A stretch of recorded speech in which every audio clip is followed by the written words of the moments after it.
Imagine a young couple, deeply in love, living in a remote Filipino village. Their happiness is shattered when the man is forced to choose between his beloved and his tribe's traditions. Will love conquer all, or will duty prevail?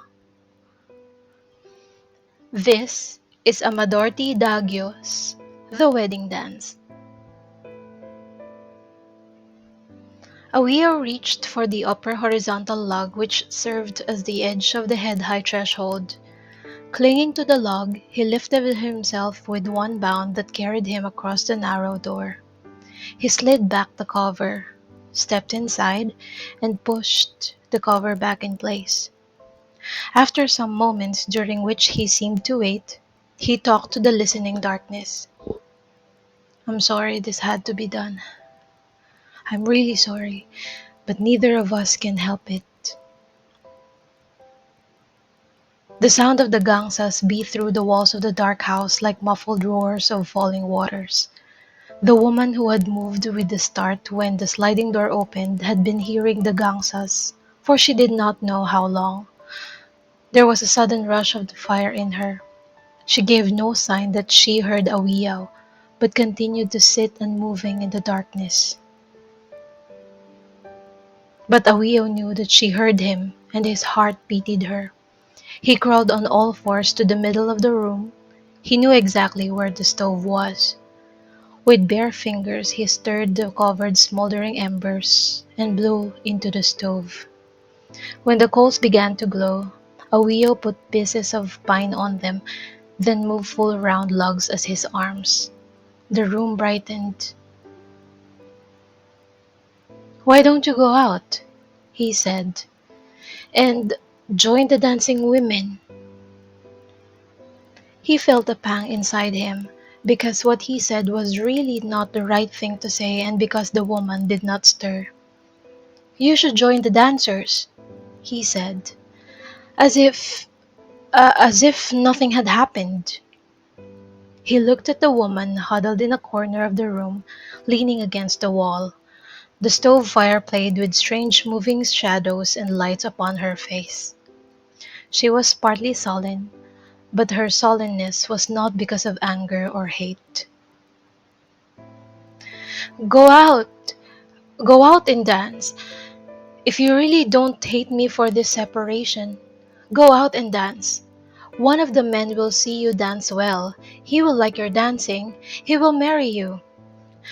Who knows but that with him you will be luckier than you were with me." "I don't want any man," she said sharply. "I don't want any other man." He felt relieved that at least she talked. "You know very well that I won't want any other woman either. You know that, don't you, Lumnay? You know it, don't you?" She did not answer him.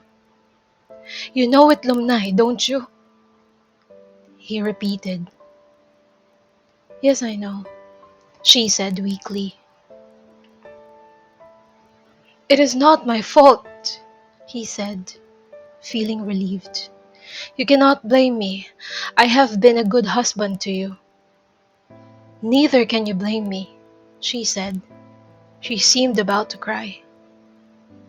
"No, you have been very good to me. You have been a good wife. I have nothing to say against you." He set some of the burning wood in place. "It's only that a man must have a child. 7 harvests is just too long to wait. Yes, we have waited too long. We should have another chance before it is too late for both of us." This time the woman stirred, stretched her right leg out, and bent her left leg in. She wound the blanket more snugly around herself. "You know that I have done my best," she said. "I have prayed to Kabunyan much. I have sacrificed many chickens in my prayers." "Yes, I know." You remember how angry you were once you came home from your work in the terrace because I butchered one of your pigs without your permission? I did it to appease Kabunyan because, like you, I wanted to have a child. But what could I do?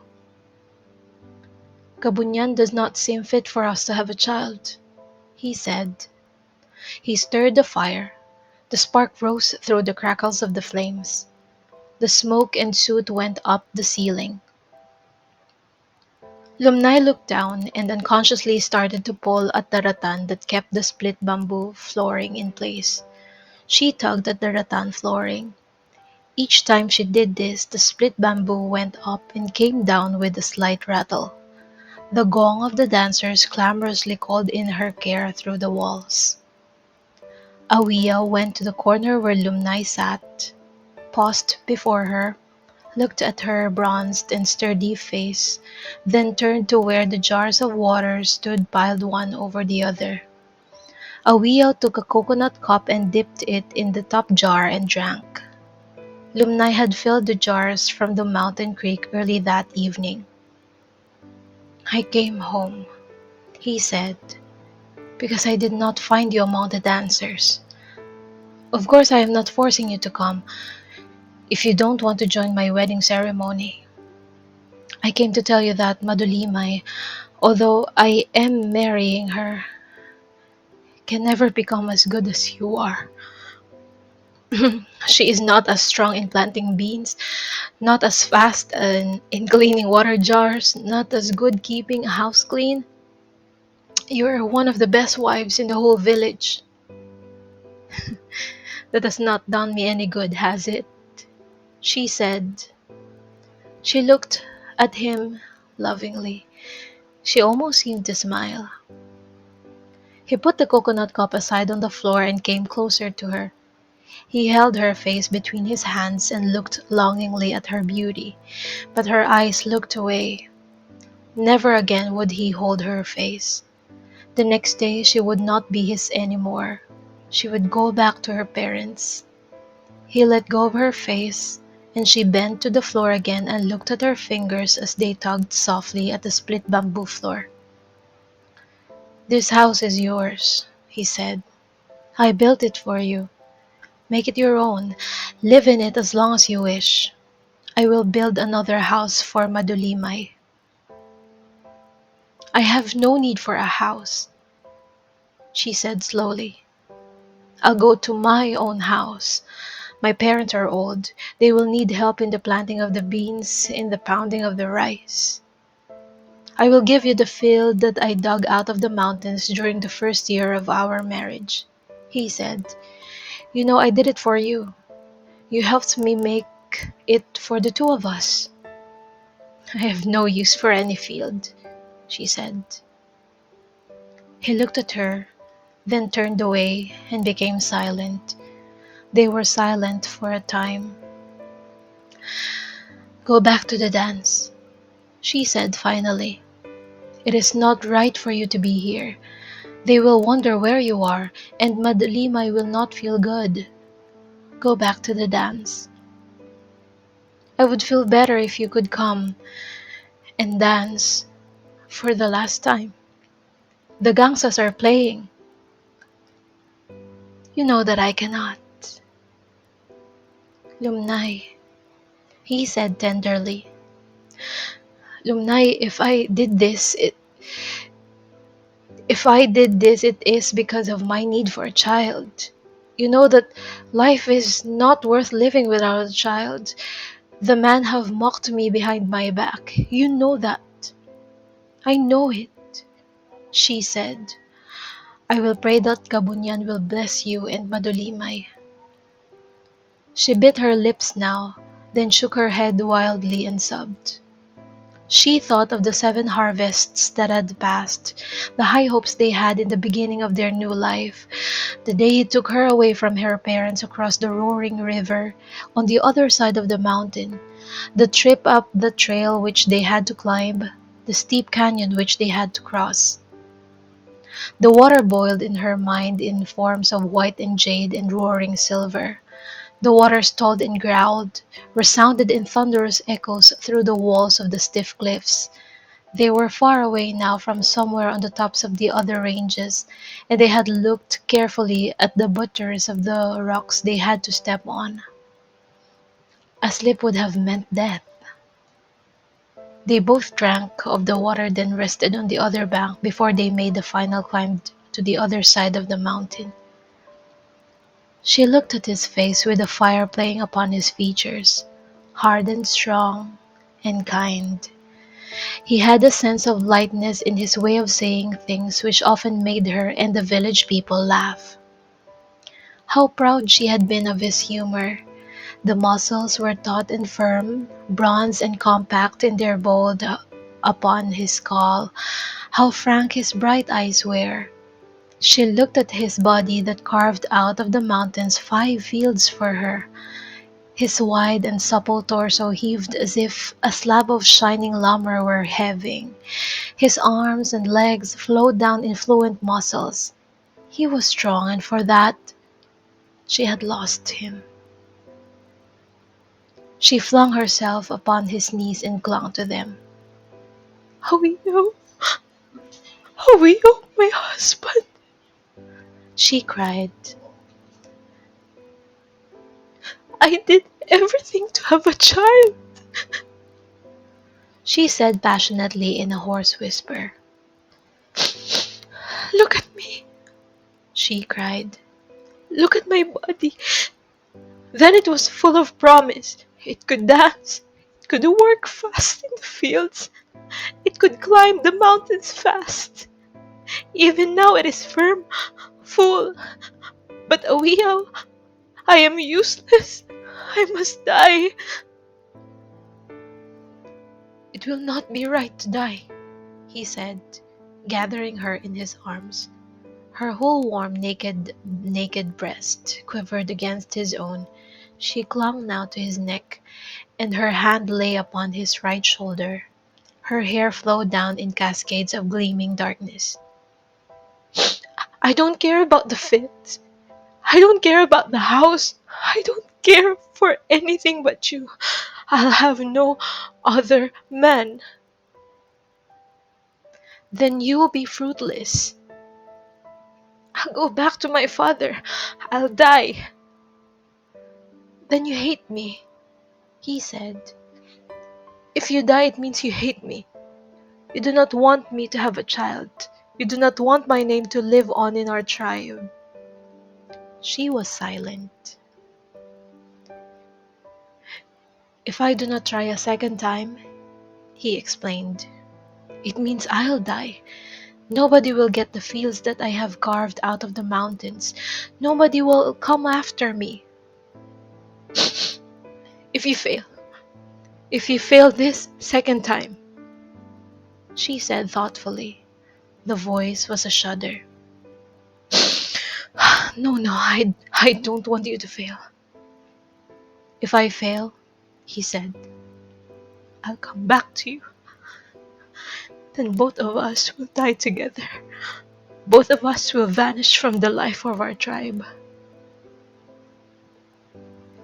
The gongs thundered through the walls of their house, sonorous and far away.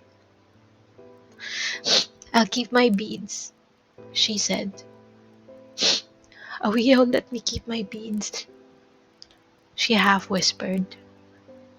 "You will keep the beads. They come from far off times. My grandmother said they come from the north, from the slant-eyed people across the sea. Keep them, Lumnay. They are worth 20 fields." "I'll keep them because they stand for the love you have for me." "I love you. I love you and have nothing to give." She took herself away from him, for a voice was calling out to him from outside. "Awiyao! Awiyao! Oh, Awiyao! They are looking for you at the dance." "I'm not in a hurry." "The elders will scold you. You had better go." "Not until you tell me that it is all right with you." It is all right with me. He clasps her hands. I do this for the sake of the tribe, he said. I know, she said. He went to the door. Awiyao! He stopped as if suddenly hit by a spear. In pain, he turned to her. Her face was in agony. It paid him to leave. She had been wonderful to him. What was it that made a man wish for a child? What was it in life, in the work of the field, in the planting and harvest, in the silence of the night, in the communing with husband and wife, in the whole life of the tribe itself that made man wish for the laughter and speech of a child? Suppose he changed his mind. Why did the unwritten law demand anyway that a man, to be a man, must have a child to come after him? And if he was fruitless, but he loved Lumnay, it was like taking away of his life to leave her like this. Awiyao? And her eyes seemed to smile in the light. The beads!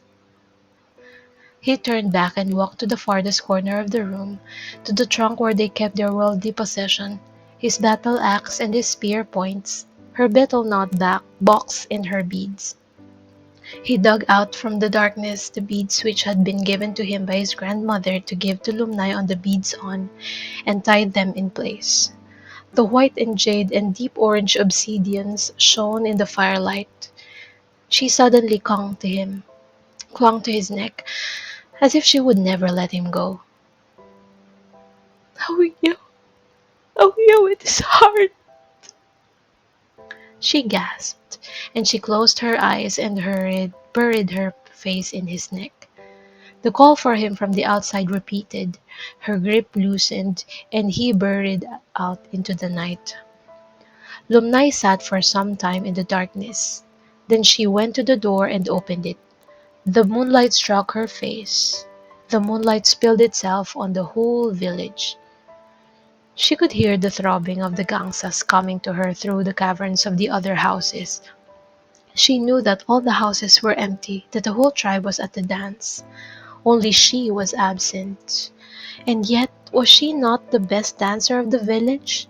Did she not have the most lightness and grace? Could she not, alone among all women, dance like a bird tripping for grains on the ground, beautifully timed to the beat of the gangsas? Did not the men praise her supple body, and the women envy the way she stretched her hands like the wings of the mountain eagle now? And then as she danced, how long ago did she dance at her own wedding? Tonight, all the women who counted, who once danced in her honor, were dancing now in honor of another whose only claim was that perhaps she could give her husband a child. It is not right. It is not right, she cried. How does she know? How can anybody know? It is not right, she said. Suddenly she found courage. She would go to the dance. She would go to the chief of the village, to the elders, to tell them that it was not right. Awiyao was hers. Nobody could take him away from her. Let her be the first woman to complain, to denounce the unwritten rule that a man must take another woman. She would tell Awiyao to come back to her. He surely would relent. Was not their love as strong as the river? She made for the other side of the village where the dancing was. There was a flaming glow over the whole place. A great bonfire was burning. The gangsas clamored were loudly now, and it seemed they were calling to her. She was near at last. She could see the dancers clearly now. The man leaped lightly with their gangsas as they circled the dancing women, decked in feast garments and beads, tripping on the ground like graceful birds, following their men. Her heart warmed to the flaming call of the dance. Strange heat in her blood welled up as she started to run. But the gleaming brightness of the bonfire commanded her to stop. Did anybody see her approach? She stopped. What if somebody had seen her coming? The flames of the bonfire leaped in countless sparks which spread and rose like yellow points and died out in the night. The blaze reached out to her like a spreading radiance. She did not have the courage to break into the wedding feast. Lumnay walked away from the dancing ground, away from the village. She thought of the new clearing of beans which Awiyao and she had started to make only 4 moons before. She followed the trail above the village. When she came to the mountain stream, she crossed it carefully. Nobody held her hand, and the stream water was very cold.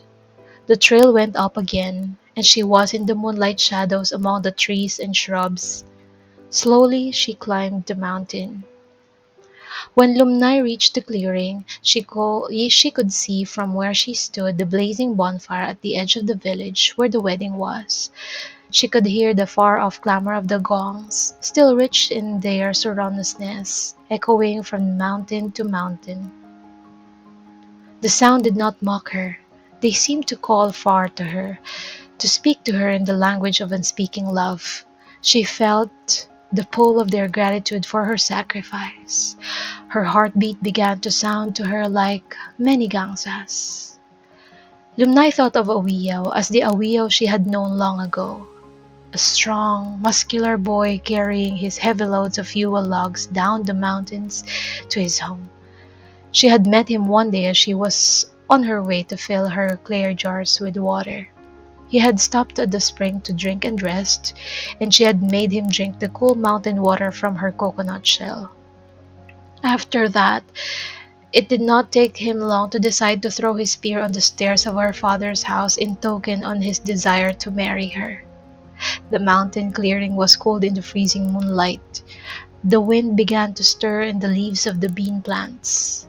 Lumnay looked for a big rock on which to sit down.